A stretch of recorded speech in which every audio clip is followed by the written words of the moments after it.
ថ្ងៃថ្មីក្នុងចំការរបស់នរិនអ្នកគ្រប់គ្នាកំពុងឈរចោមរំមើលស្រីសុយរចនាដែលបង្ហាញខ្លួនក្នុងនាមជាកម្មករថ្មីប៉ុន្តែបើមើលតាមការតុបតែងខ្លួនគឺដូចជាមកបង្ហាញម៉ូដច្រើនជាង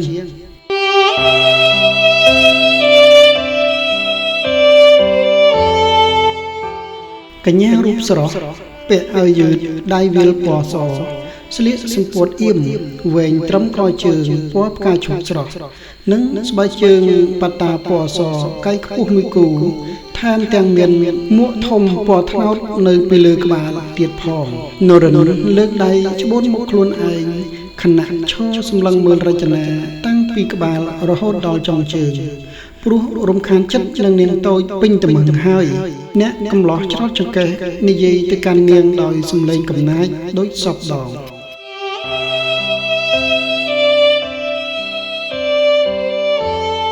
នាងមកបង្ហាញម៉ូដឲ្យមុខមើលឬអេលោកនិយាយស្អីហ្នឹងចុះលោកឲ្យខ្ញុំមកមើលថែដើមទៅរៀនឬ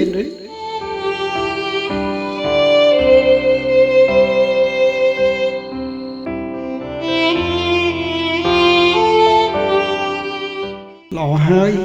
ដែលនាងនៅចាំថានាងមកទីនេះដើម្បីអ្វីនោះខ្ញុំស្មានតែនាងមកថតរូបលេងប្រមាណសន្លឹកបង្អួតតាម Facebook រួចក៏ត្រឡប់ទៅដេកនៅផ្ទះវិញដោយព្រះនាងឯតាទើបស្លៀកពាក់បែបនេះមកធ្វើការរចនា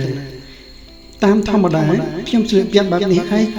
នាងប្រុងស្លៀកសម្ពុតឡើងដើមឈើនរណាមករៀននាងឲ្យស្លៀកពាក់បែបនេះចុះបើលេចស្អីចេញមកតើនាងគិតយ៉ាងម៉េចអាមនុស្សឆ្លើយណែឆាប់ចាប់បដូរសម្លៀកបំពាក់ចេញឥឡូវនេះភ្លាមទៅអាមនុស្សរោគចិត្តរចនានិយាយខ្សៅម្នាក់ឯងនាងនិយាយថាម៉េចចាំខ្ញុំទៅបដូរឥឡូវនេះខ្ញុំមិនចង់ឆ្លោះនឹងមនុស្សល្មុខអំណាចដូចលោកទេអស់ហើយអញ្ចឹងនោះ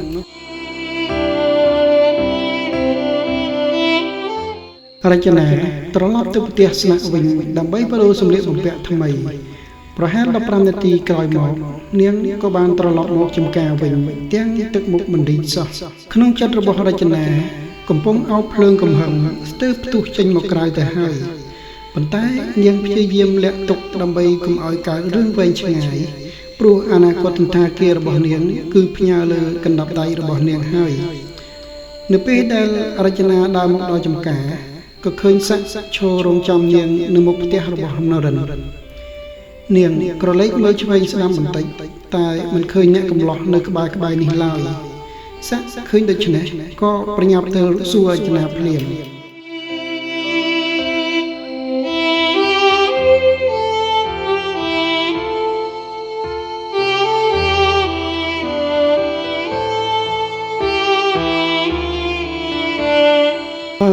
អត់ទោះនាងតើអ្នកនាងកំពុងសម្លឹងរោគអ្នកណាហ្នឹង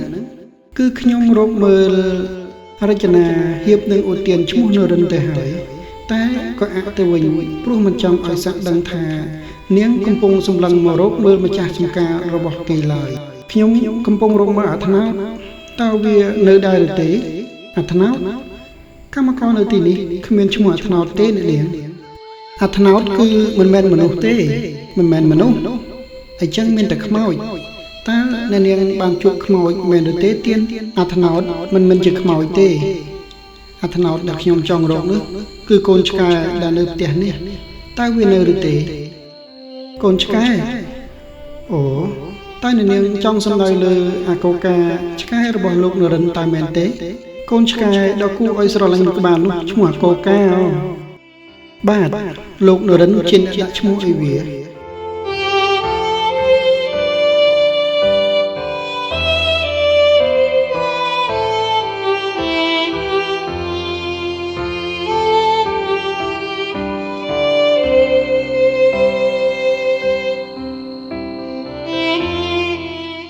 អាកូកាវាសំណាងណាស់ដែលបានជួបលោកនរិនកុំអីអ្នកនាងក៏មិនបានឃើញមុខវាមកដល់សប្តាហ៍ថ្ងៃនេះដែរតែហេតុអ្វីទៅគឺនៅពេលដែលខ្ញុំជួបវាដំបូងអាកូកាត្រូវគេដាក់ក្នុងទ្រុងដើម្បីយកទៅលក់ប៉ុន្តែសំណាងល្អដែលលោកនរិនឃើញទាន់ហើយបានទិញវាយកមកចិញ្ចឹមកុំអីវាត្រូវគេយកទៅក្លែមស្រាលថ្នាំតាំងពីពេលនឹងមកម្លេះរចនាស្ដាប់ឮការរៀបរាប់របស់ស័កហើយហាក់រន្ធត់ចិត្តយ៉ាងខ្លាំងនាងយកដៃមករឹតទ្រង់ខ្លួនឯងថ្នមព្រោះមនឹកស្មានទាល់តែសោះថាសូម្បីតែសត្វឆ្កែដ៏គួរឲ្យស្រឡាញ់បែបនេះក៏អាចក្លាយជាចំណីរបស់មនុស្សបានដែរពុទ្ធោអើយមនុស្សយើងអីក៏អាក្រក់ម្ល៉េះបរិភោគមាន់ទាជ្រូកគោមិនគ្រប់ទៀតឬទៅដល់ថ្នាក់សម្លាប់សត្វដែលស្មោះត្រង់នឹងម្ចាស់បែបនេះពេលដឹងបែបនេះខ្ញុំសែនសង្វេគនឹងមនុស្សទាំងអស់នោះណាព្រោះតែសេចក្តីស្រេកឃ្លានលែងដឹងថាអ្វីគួរអ្វីពុំគួរអស់ហើយពិតមែនហើយណានាងក្រោយពីជជែកគ្នាបានបន្តិចនេសាទក៏នាំរចនាទៅកន្លែងដែលនាងត្រូវធ្វើការនៅតាមផ្លូវក្នុងចំការមានដើមទុរេនជាច្រើនដែលដាំទម្រាបគ្នាជាជួរយ៉ាងមានរបៀបនៅតាមផ្លូវស័កបានរៀបរាប់អំពីវិធីថែទាំដើមទុរេនឲ្យរចនាស្ដាប់តែនាងហាក់មិនសូវចាប់អារម្មណ៍នឹងអ្នកពន្យល់ឡើយព្រោះនាងតូចកំពុងតែយកទូរស័ព្ទមកថតរូបលេងធ្វើមិនដឹងលុះពេលស័កបែរមករកនាងក៏ប្រញាប់ទម្លាក់ទូរស័ព្ទចុះយ៉ាងលឿនរួចធ្វើពុតជាយកចិត្តទុកដាក់នឹងការពន្យល់របស់ស័កយ៉ាងខ្លាំងអីចឹងវិធីថែទាំគឺមានតែប៉ុណ្្នឹងទេតើអ្នកនាងយល់ច្បាស់ហើយឬនៅអ្នកនាងមានអ្វីចង់សួរខ្ញុំបន្ថែមទៀតទេចាស់ខ្ញុំយល់ហើយត្រឹមតែមើលថាដើមឈើប៉ុណ្ណឹងដូចជាគ្មានអ្វីលំបាកផងនិយាយអញ្ចឹងខ្ញុំភ្លេចថាខ្ញុំត្រូវមើលថាដើមឈើមួយណាហើយមួយនោះត្រូវឬអត់រចនានិយាយបណ្ដាចង្អុលទៅដើមឈើមួយដើមបណ្ដាដែលដើមឈើមួយដើមនោះរាងចាស់ជាងគេព្រមទាំងជ្រុះស្លឹកអស់មួយចំនួនមិនមែនមួយដើមនេះទេគឺអាមួយនៅខាងក្រោយនោះអ្នកនាងការឆ្លើយតបមកវិញរបស់ស័កធ្វើឲ្យរចនាភ្ញាក់ផ្អើលស្ទើរដាច់ផ្ងាទៅហើយព្រោះដើមទុរេនដែលនាងត្រូវមើលថែគឺមានសភាពយ៉ាប់ជាងដើមទុរេនមុននឹងឆ្ងាយណាស់វាជាដើមដ៏ចាស់មួយដែលស្លឹកជ្រុះអស់រលីងសល់តែមែកខណៈដែល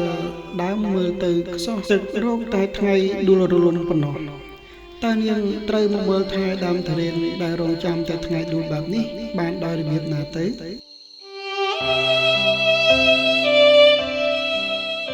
ប្រកាសហើយឬថាដើមឈើនេះវាសល់តែស្លឹកមួយសន្លឹកតែប៉ុណ្ណោះបាទគឺដើមឈើមួយដើមនេះហើយអ្នកនាងប៉ុន្តែដើមមួយនេះរងចាំតែថ្ងៃដួលហ្នឹង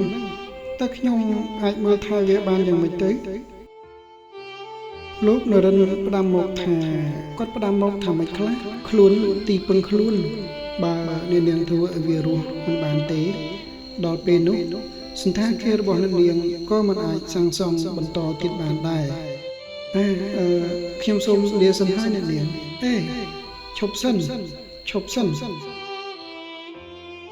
គ្រាន់តែនិយាយផុតពីមាត់ភ្លាមនេសាទក៏ប្រញាប់ដើរចេញយ៉ាងលឿនរកតែរចនាស្រែកខុតមិនទាន់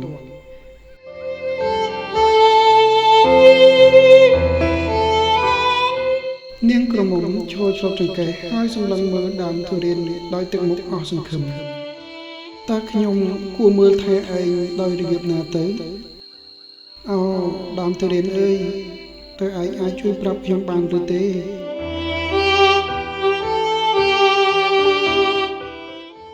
រចនាសម្រួលខ្លួនអង្គុយក្រោមដើមទុរេនដោយទឹកមុខអស់សង្ឃឹម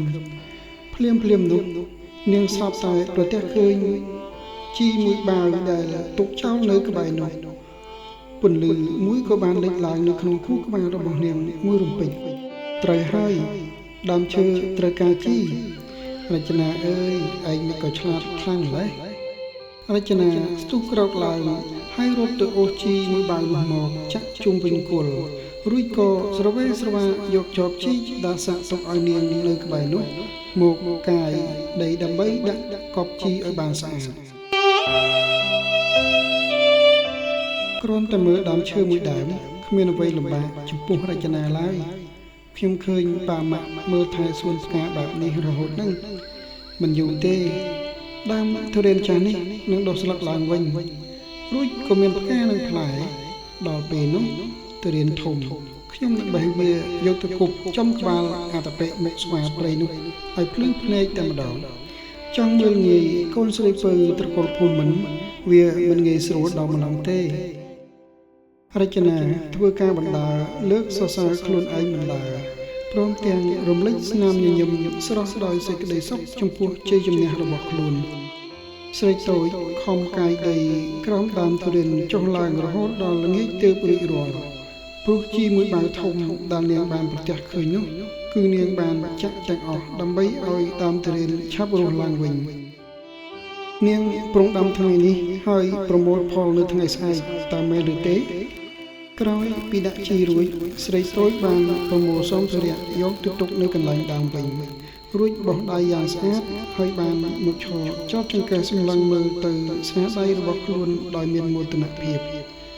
ចាំមើលណានាងស្វាខ្ញុំនឹងធ្វើឲ្យលោកភ្លឺភ្នែកម្ដង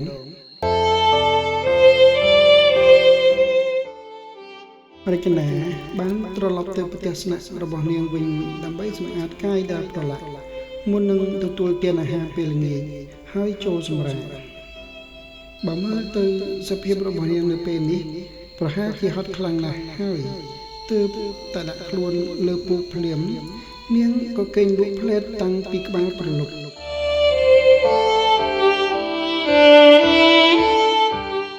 ដើមទុរេនដែលរចនាដាក់ជីកាលពីម្សិលមិញក៏ចាប់ផ្ដើមដុះពន្លកស្លឹកឡើងបៃតងខ្ចីពេញមេឃបន្ទាប់មកវាក៏កើតជាផ្កានិងកើតជាផ្លែដោយអភិនិហាស្ទើរមិនគួរឲ្យជឿកម្មករគ្រប់គ្នាចង់រួមមើលដើមទុរេនដោយចំហមាត់នរិនដែលដើរចូលមកតាមក្រោយក៏ដកកចំហមាត់ដោយភាពភ្ញាក់ផ្អើលទៅនិយាយមិនចេញដូចគ្នាក្រោយពីបានឃើញដើមទុរេនដែលជ្រុះស្លឹកសឹងតែទាំងអស់តែបែរជាអាចរស់រានឡើងវិញបាននៅថ្ងៃថ្មីអ្នកកំឡោះងាកទៅមើលរចនាដែលកំពុងញញឹមចំអកចេញធ្មេញសស្ងាច់ដាក់ខ្លួនភ្លាមនោះនរិននិងអ្នកគ្រប់គ្នាក៏លុតជង្គង់ក្រឹបទៅលើដីរួចអោនគោរពរចនាប្រៀបដូចអាទិទេពខណៈដែលស្រីទូចកំពុងឈរនៅចំកណ្ដាលវងមនុស្សហើយអោបដៃសើចលឺដូចខ្មោចចូលប៉ុន្តែមិនបានប្រមាណវិនាទីផងរឿងដែលនឹកស្មានមិនដល់មួយទៀតក៏បានកើតឡើងស្រីតូចរមៀលធ្លាក់ពីលើគ្រែមួយទំហឹងរហូតស្រែកយ៉ាយដោយភាពឈឺចាប់និងបានភ្ញាក់ពីយល់សពភ្លាម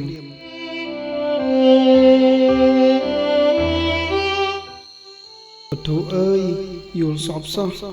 រចនាព្យាយាមក្រោកឡើងវិញយ៉ាងលំបាកហើយបានយកដៃទៅស្ទាបចង្កេះដែលកំពុងឈឺទាំងមុខជូរប៉ុន្តែនៅពេលដែលគិតដល់យល់សពមុននេះម្ដងទៀតនាងក៏បង្ហាញស្នាមញញឹមនៅនឹងចុងមាត់ខ្ញុំចង់ដឹងណាស់បើយល់សពអំបញ្ញមិញខ្លាចជាការពិតតើនាងម្នាក់នោះនឹងធ្វើមុខបែបណាទៅហាគ្រាន់តែគិតក៏មានក្តីសុខបាត់ទៅហើយរចនានិយាយម្នាក់ឯងសើចម្នាក់ឯងក្នុងបន្ទប់ធ្វើឲ្យផ្អើលដល់ជិញ្ចក់ដែលទុំនៅជញ្ជាំងរត់ចេញអស់កន្លងផុតទៅប៉ុន្មានម៉ោងព្រះអាទិត្យក៏ចាប់ផ្ដើមរះម្ដងទៀតហើយបាននាំយកពន្លឺស្រស់ថ្លាមកគ្របដណ្ដប់ភពផែនដីជាថ្មីរចនាចុះពីលើផ្ទះហើយរួចរះដើរមកស្រស់ស្រូបអាហារពេលព្រឹកដែលមានទេវីបានរៀបចំឲ្យទាំងទឹកមុខស្រស់ស្រាយ ស្រីក្រមុំញញឹមផងក្រហមផងធ្វើឲ្យមេងទីវីដែលនៅក្បែរនោះងឿងឆ្ងល់ខ្លាំងចំពោះអាការៈប្លែកៗរបស់ចៅហ្វាយស្រី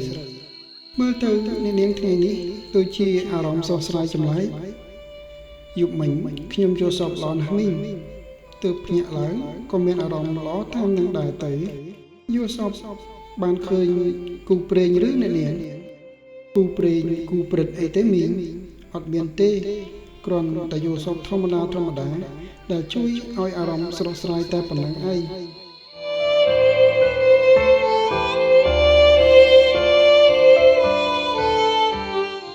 រចនាញញឹមចុងមាត់នៅពេលរលឹកដល់ទឹកមុខរបស់នរិននៅក្នុងយល់សពរបស់នាងរួចក៏ចាប់ផ្ដើមសាច់កិច្ចកតែម្នាក់ឯងឯមេងទេវីក៏លួចសើចតាមចៅហ្វាយស្រីដែរទាំងមិនបានដឹងថាចៅហ្វាយធូចរបស់ខ្លួនកំពុងគិតអ្វីឡើយ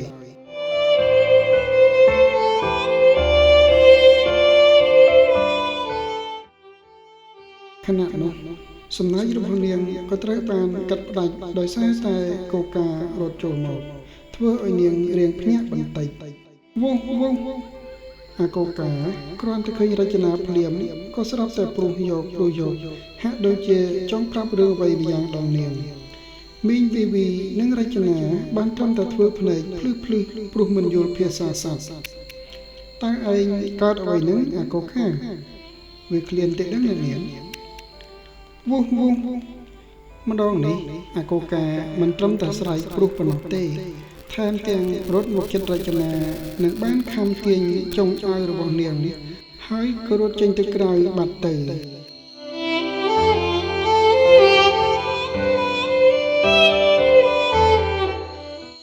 រចនាហាក់យល់បំណងរបស់វាក៏ងាកទៅនិយាយនឹងមីងទេវីបន្តិចមុននឹងរត់ទៅតាមពីក្រោយអាកូកាមីងមើលទៅអាកូកាប្រហែលជាចង់នាំខ្ញុំទៅកន្លែងណាមួយហើយខ្ញុំសូមទៅតាមវាសិនចាអញ្ជើញអ្នកនាងនិយាយចប់រចនាក៏រត់ទៅតាមអាកូកាភ្លាមតាមពិតទៅអាកូកាមិនបាននាំរចនាទៅកន្លែងណាផ្សេងក្រៅពីចំការរបស់នរិនឡើយគ្រាន់តែចូលទៅដល់ចំការភ្លាម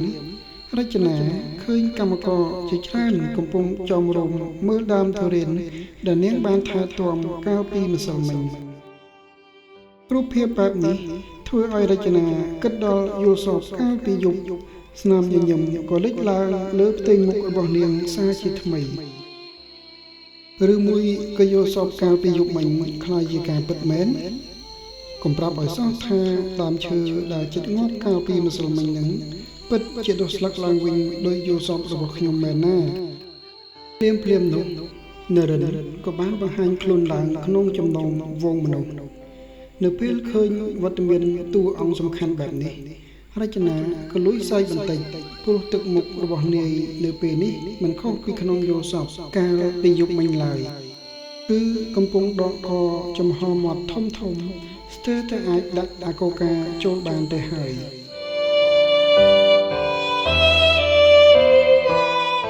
លោកនរិនធ្វើមុខបែបនេះមានន័យថាដល់ពេលដែលខ្ញុំត្រូវចូលទៅកណ្ដាលហ្វូងមនុស្សដើម្បីឲ្យគេថ្វាយបង្គំ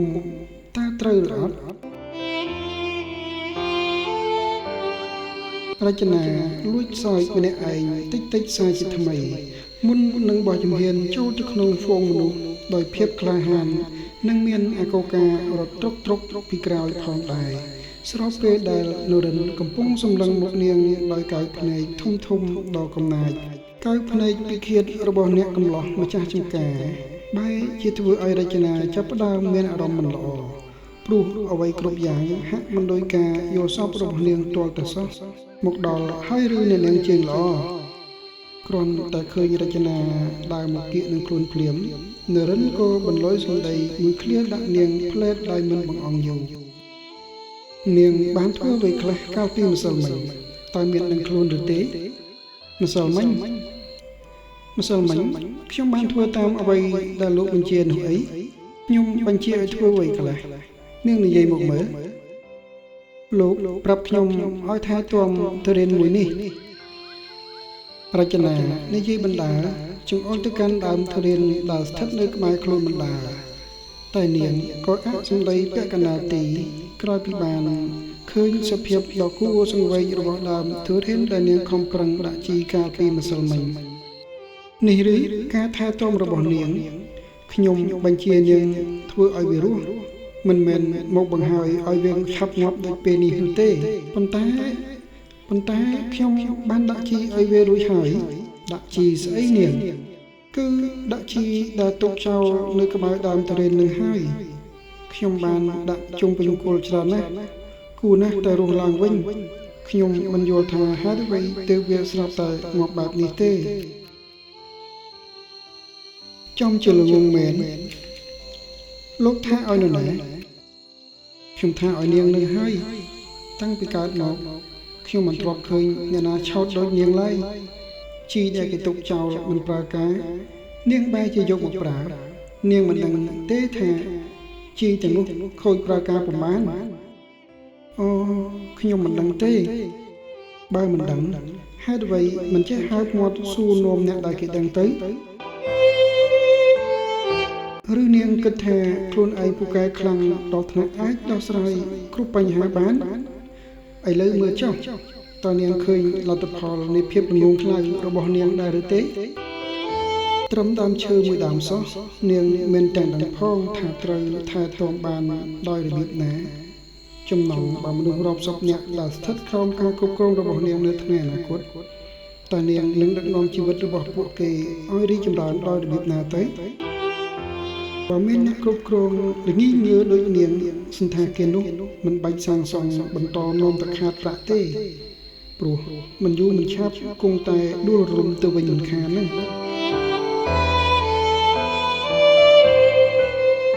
រចនាស្ងាត់មាត់ឈឹងដូចគីចុកហើយអោនមកចុះនឹងត្រូវបង្ខំចិត្តខំមាត់ទទួលស្ដាប់នៅពាក្យគំរោះគំរើយរបស់នរិនដោយគ្មានអ្វីប្រកែកសូម្បីតែបន្តិចសោះតាំងពីកើតមកនេះជាលើកទី1ហើយដែលនាងត្រូវបានគេស្ដីបន្ទោសដោយសម្ដីខ្លាំងនៅកណ្ដាលចំណោមមនុស្សច្រើនបែបនេះដែលធ្វើឲ្យនាងលំបាកទប់ទឹកភ្នែកខ្លួនឯងបានខ្លាំងណាស់ដើមទុរេននេះងាប់បាត់ទៅហើយនាងក៏គ្មានភារកិច្ចអ្វីនៅទីនេះទៀតដែរឆាប់ចេញពីចំការរបស់ខ្ញុំឲ្យលឿនក្រោយពីបញ្ចប់ប្រយោគចុងក្រោយរបស់ខ្លួនរួចនរិនក៏បានចាក់ចេញពីបាត់ឯអ្នកផ្សេងទៀតក៏ដើរចេញម្ដងម្នាក់ដោយទុកឲ្យរចនានៅឈរស្ងៀមតែម្នាក់ឯងពីមុខដើមទុរេនដែលងាប់បាត់ទៅហើយ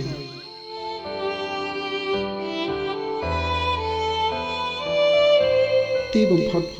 ទឹកភ្នែកដែលរចនាខំប្រឹងទប់យ៉ាងលំបាកក៏ត្រូវសម្រក់ចុះមកហើយដិតដាមពេញផែនផ្ទាល់ដ៏ទន់រលោងរបស់ស្រីតូចរចនាសម្រត់ខ្លួនចុះហើយផ្អែកខ្នងទៅលើដើមទុរេនដែលងាប់នោះរួចសង្ងំយំអោនក្បាលជង្គង់យ៉ាងកំសត់តែម្នាក់ឯងខ្ញុំពិតជាមិនដឹងមែនថាជីនោះប្រើការមិនបានខ្ញុំគ្រាន់តែចង់ឲ្យឯងរស់ឡើងវិញប៉ុណ្ណោះ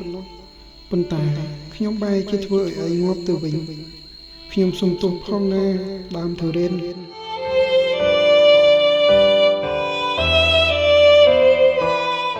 រចនាស្រែកយំខ្លាំងព្រោះនាងពិតជាអស់សង្ឃឹមខ្លាំងណាស់ចំពោះខ្លួនឯងពេលឃើញរចនាជ្រោះយំបែបនេះអាកូកាក៏មិនទៅណានឹងគេដែរក៏បានដើរមកអង្គុយនៅក្បែរនាងព្រមទាំងប្តីក្បាលជាប់នឹងជើងរបស់នាងហាក់ក្នុងន័យលួងលោមស្រីតូចឲ្យមានអារម្មណ៍ល្អឡើងវិញរចនាបានជូនដៃទៅអោបអាកូកាទាំងទឹកភ្នែកយំអណ្ដែតអណ្ដកព្រោះនៅពេលនេះមានតែឆ្កែតូចប៉ុណ្ណោះដែលយល់ចិត្តរបស់នាងអាកូកាតើឯងគិតថាខ្ញុំពិតជាល្ងងដោយម្ចាស់ឯងនិយាយមែនឬទេត្រូវហើយម្ចាស់ឯងនិយាយមិនខុសទេខ្ញុំពិតជាល្ងងមែនគ្រាន់តែដើមឈើមួយដើមក៏មើលថាទៅមិនបានផងខ្ញុំមិនស័ក្តិសមនឹងទៅគ្រប់គ្រងអ្នកណាឡើយរចនានិយាយបណ្ដាហូរទឹកភ្នែកបណ្ដាធ្វើឲ្យមនុស្សម្នាក់ដែលកំពុងពួនស្ដាប់នៅពីក្រោយដើមទុរេនដ៏ធំមួយដើមទៀតរំជើបរំជួលចិត្តហើយកើតចិត្តអាណិតនាងតូចមួយរំពេច